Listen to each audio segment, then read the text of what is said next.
এক জঙ্গল থেকে আর এক জঙ্গলে বাঘ, ক্ষুব্ধ গ্রামবাসীরা।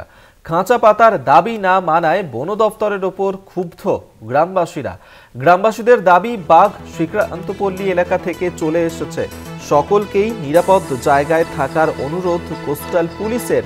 এক জঙ্গল থেকে আরেক জায়গায় বাঘ এবং খাঁচা পাতার দাবি জানিয়েছিল গ্রামবাসীরা, কিন্তু বন দপ্তর সেই দাবি না মানাতেই ক্ষোভ প্রকাশ করেছে গ্রামবাসীরা। বাঘ শ্রীকান্তপল্লী এলাকায় চলে এসেছে এমনই দাবি করছে গ্রামের মানুষজন, এবং বাঘের পায়ের ছাপ দেখতে পাওয়া গিয়েছে এলাকাতে, যা নিয়ে ইতিমধ্যেই আতঙ্ক তৈরি হয়েছে গ্রামবাসীদের মধ্যে।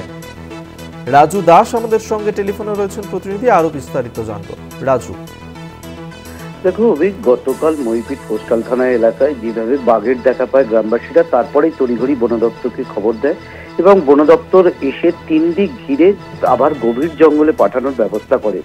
কিন্তু স্থানীয় মানুষরা দাবি করছিল চারিদিক ঘিরে খাঁচা বসিয়ে সেখানে কিন্তু বাঘটিকে ধরার ব্যবস্থা করা হোক, এবং মানুষজনের সেই দাবি বন দপ্তর মানেনি। এবং তারপরে আজ সকালে বন দপ্তর যে 3 দিক ঘিরে রেখেছিল এবং গভীর জঙ্গলে পাঠানোর চেষ্টা করেছিল, সে কাজে কিন্তু বাঘ পা দেয়নি। পাশের যে ম্যানগ্রোভ আছে, মানে গ্রাম লাগোয়া, সেই জঙ্গলে কিন্তু সে পালিয়ে গেছে, এবং মানুষজন কিন্তু যথারীতি ক্ষুব্ধ হয়ে রয়েছে বন দপ্তরের এই ব্যবস্থাতে, কারণ তারা প্রায়শই এই রকম আতঙ্কে প্রহর গুনছে এবং তারা কিন্তু বারবার দাবি করছে বাঘটিকে খাঁচাবন্দি করে গভীর জঙ্গলে ছেড়ে দেওয়া হোক।